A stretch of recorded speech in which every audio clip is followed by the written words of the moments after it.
Hi guys, welcome back to Woman in the Jungle. Thank you so much for those of you who have subscribed since my last video, and thank you so much for those of you who continue to stick around and support me.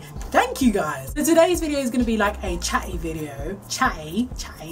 So in today's video I really wanted to talk about a subject that I've had in my mind about talking about for quite a while now, because speaking to ladies that maybe are newly natural, or ladies that are looking to go natural, or transitioners, I thought that this would be a great kind of topic to talk about and get your opinions on it. So the video is basically going to be about the unrealistic expectations of a newly natural, transitioner, long-time natural, whatever the case may be, just the unrealistic expectations of what it is that your hair can actually do, right? So number one has to be the curl definition obsession. Now, without a doubt, without fail, I get a question every single day asking about curl definition. Like, my hair's similar to yours and it doesn't curl, or I've tried every single product and it doesn't curl, or I can't get my hair to curl. I almost sometimes feel like we have shifted from an obsession to wanting straight hair to an obsession to wanting curly hair, almost as though kind of curly hair is more acceptable. Looking at some kind of YouTubers or bloggers, and you see that they have these amazing curls and it's big and it's fluffy, I think that we all kind of hope or wish that when we big chalk for when we go natural and we stop relaxing, that our hair will somewhat look like that. And it's really unfortunate that most of our hairs, not unfortunate, but unfortunate for you if you had that expectation, that your hair probably won't look like that. And I think it's really evident of this by the fact that a lot of bloggers, YouTubers that have really loose hair textures get a lot of attraction on the YT. Having a loose curls is probably something that a lot of people aspire to have, and that's just the way it is, you know. We all aspire to have the perfect straight hair at one point, and I kind of feel like the switch to natural for some has kind of developed into being accepted or acceptable to have a looser curl for your natural hair to, you know, be acceptable to you. Let that go. Don't have the expectation that your hair is going to curl, because some people's hair just doesn't have a defined curl, or it doesn't have a defined kink. It just wants to be the way that it is.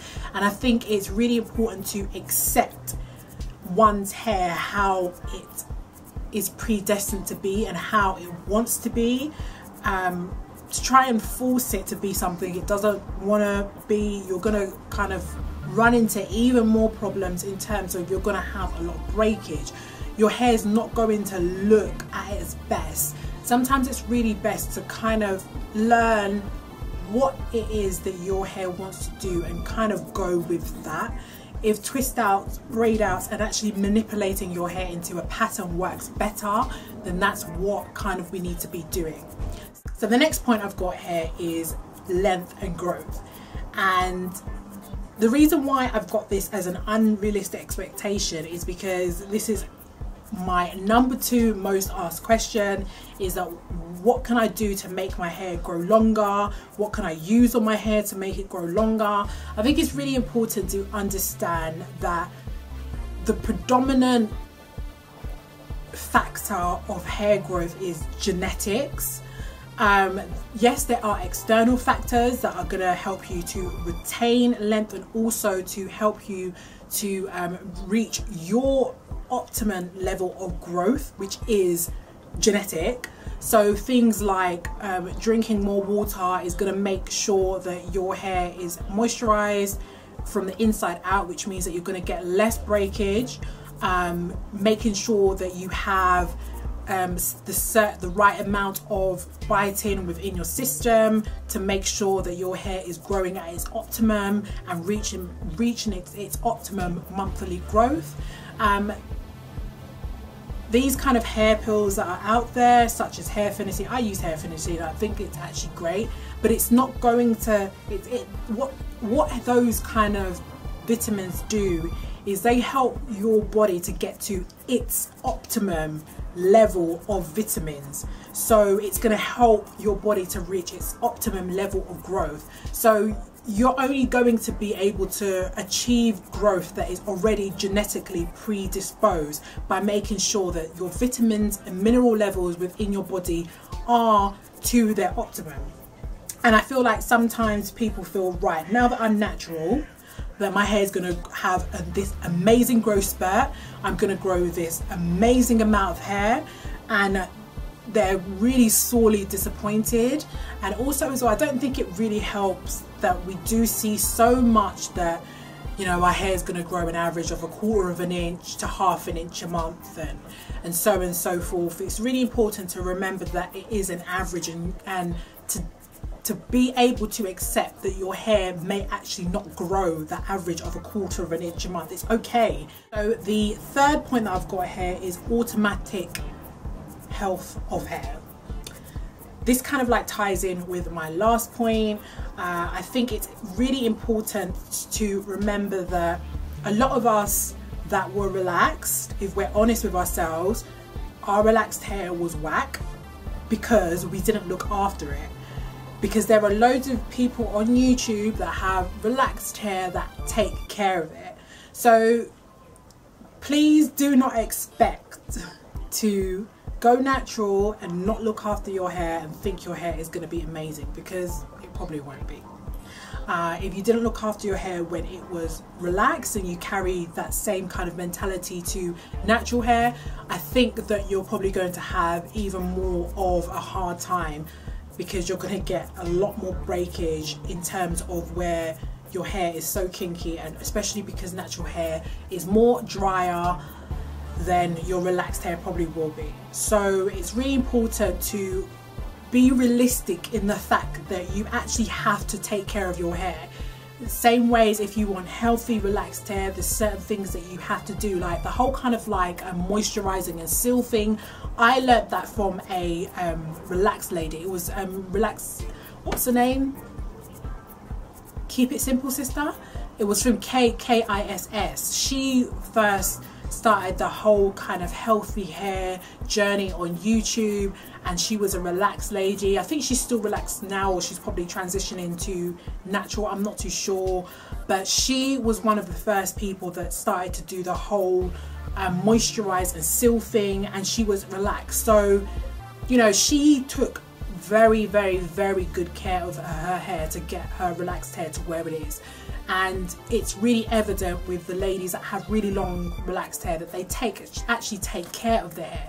So it's really important to be realistic in the fact that you actually have to put effort into your hair to be able to reap rewards.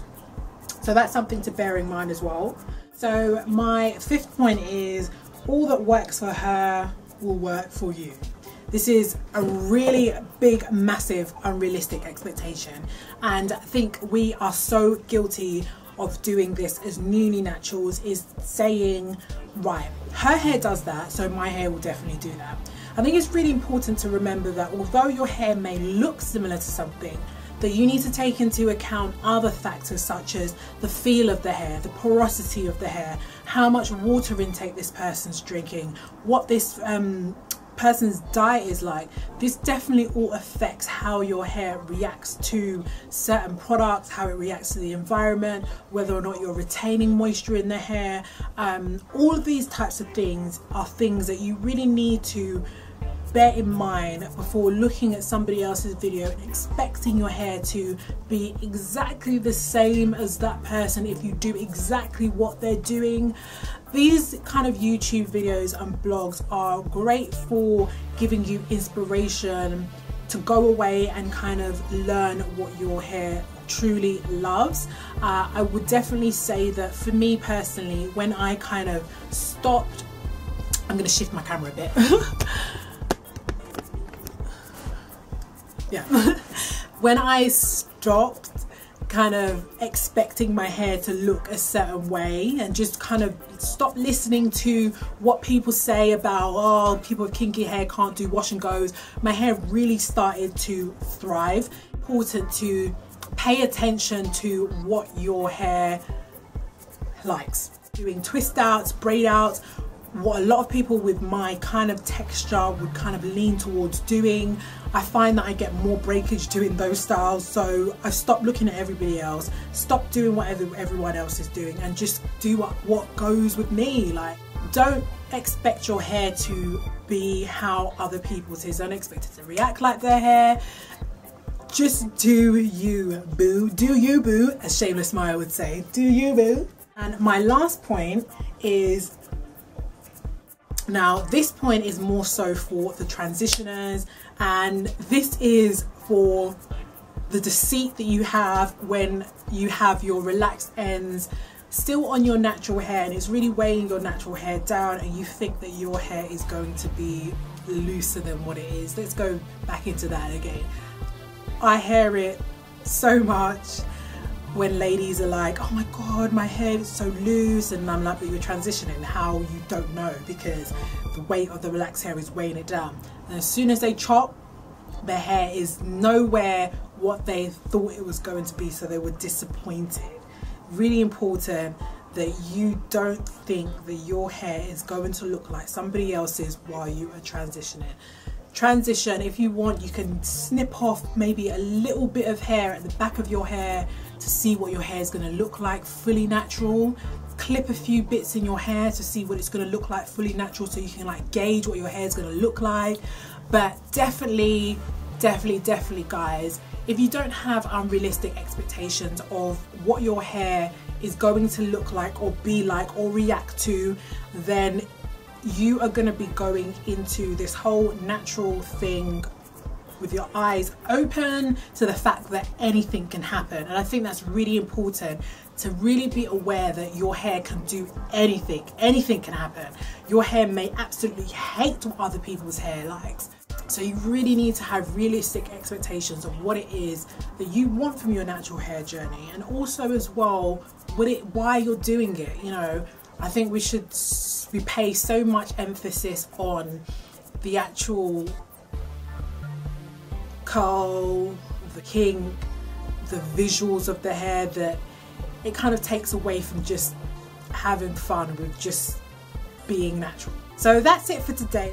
I hope that I made some sort of sense with this video, and I would love to hear what you guys have to say about this, whether you have experienced the same sort of thing, whether you yourself have kind of had these expectations and been disappointed when you weren't able to reach them. Leave down in the comment box. Would love to hear from you guys, and I will see you guys in my next video.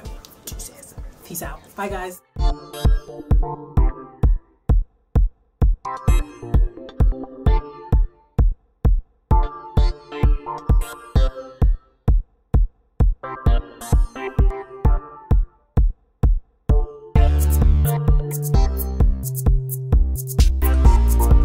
Let's just open it up and see what's inside my box this month. Every month the glow box comes wrapped in this really cute pink tissue paper here, grey kind of shredded paper to protect me.